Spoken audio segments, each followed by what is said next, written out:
આ બધું સોનીની દુકાને બતાવ્યું, એમાંથી કોઈ વસ્તુ સાચી નથી. સોનીએ બધી જ ના પાડી, કોઈ વસ્તુ આમાં સાચી છે ને નહીં. વીટી કે નહીં કૈડા કે નહીં દાણો કે નહીં બે સિક્કા. જો એક સોનાની ચૂક છે ને એ અહીંયા મારા અહીંના એક વેપારી છે, ચાંદીનો સિક્કો છે ને એ પણ મારા અહીં રાજકોટના એક વેપારી છે, ચાંદીની વીટી છે તે અમદાવાદના એક સોની, એ મારા યુવા પ્રમુખ છે અમારા રાજ્યના, તેમના મિત્ર છે. સેવાના નામે મેવા ખાનારા ભારતીય જનતા પાર્ટીના નેતા, કોળી સમાજના આગેવાન, પહેલા રહી ચૂક્યા છે આમ આદમી પાર્ટીના નેતા, હાલ છે તેઓ ભારતીય જનતા પાર્ટી સાથે જોડાયેલા નેતા.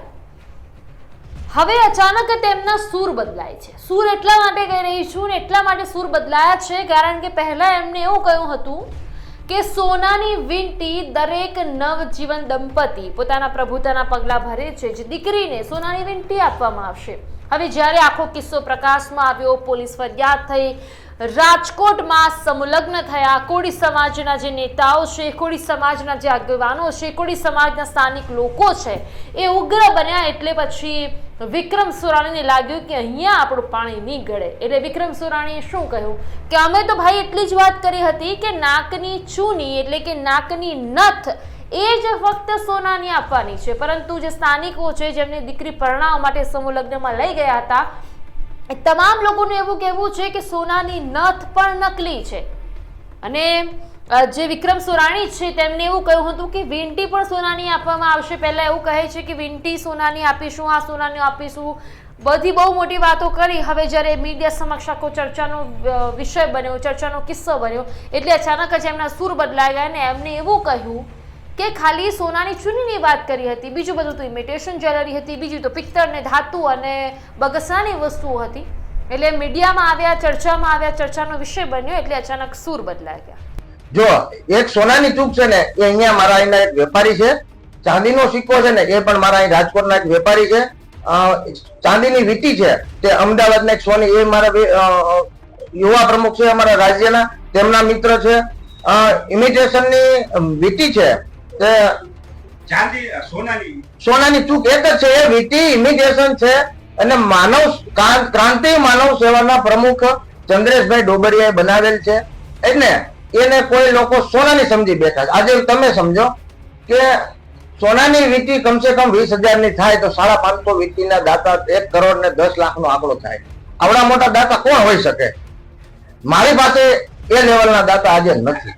એ લોકોની અત્યારે વેદના સામે આવી રહી છે. જે લોકો એ સોના ચાંદીના દાગીના લઈ જઈને સોની પાસે જાય છે અને કહે છે કે સાહેબ આટલું મારું જે સોનું છે જે આપવામાં આવ્યું છે ચકાસો, કેવું છે, કેટલાનું છે ને સાચું છે કે શું. ત્યારે હાજર સોની એવું કહે છે કે ભાઈ આમાંથી બધી જ વસ્તુ ખોટી છે. એટલે તમે વિચારો, જે બાપ પોતાની દીકરીના લગ્ન કરાવી રહ્યા છે ને, લગ્ન પહેલા રાજકોટમાં પણ તમે આવો કિસ્સો જોયો છે કે જ્યાં વર અને વધુ આવીને બેસા છે ત્યાં સંચાલકો છે ગાયબ જોવા મળે છે. અને ફરી રાજકોટમાં આવો કિસ્સો સામે આવ્યો જ્યાં લગ્ન થઈ ગયા એના પછી લગ્ન ચર્ચામાં આવ્યા. પહેલા લગ્ન નતા થયા એના પહેલા લગ્ન ચર્ચામાં આવ્યા હતા. આ લગ્ન થયા પછી લગ્ન ચર્ચામાં આવ્યા કે સોના ચાંદીની જેટલી પણ વસ્તુઓ કહેવામાં આવી હતી તમામ વસ્તુઓ ખોટી છે. એટલે જે બાપ સાંભળે છે, સોની એમ કહે છે કે સાહેબ આમાંથી તો બધું ખોટું જ છે, આમાં તો કઈ સાચું છે જ નહીં. એટલે બાપની જમીનની પગ નીચેની જમીન સરકી જાય છે કે હા આવું તો સંચાલકો શું કામ કરે છે.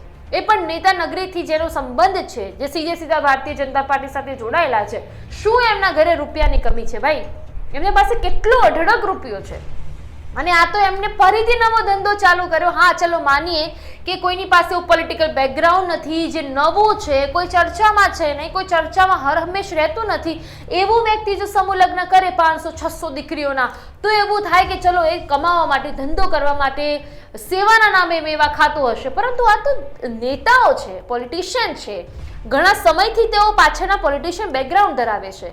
એ શિવાજી સેનાના ગુજરાતના પ્રમુખ છે.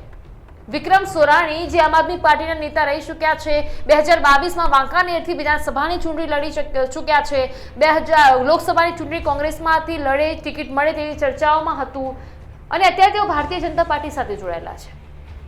હવે આ દરેકની લાગણી એક પછી એક સામે આવી રહી છે. જોઈને આપણને પણ દુઃખ લાગે કે ખરેખર એના કરતા તો થોડો આગુ પાછું કરીને દેવું કરીને દીકરીઓને ઘરે પરણાવી સારી. કારણ કે આ બધા તો સમાજમાં એમની તો હોય નહીં, એમની ઓછી કરે ને જે ઇજ્જતદાર ઘરના લોકો હોય એમની ઓછી કરે. આ વિષય પર આપનું શું કહેવું છે મને કમેન્ટમાં અવશ્યપણે જણાવજો અને આપે હજી સુધી લાઈવ 24 ન્યૂઝને સબસ્ક્રાઇબ નથી કરી તો એને હમણાં સબસ્ક્રાઇબ કરી લેજો. નમસ્કાર.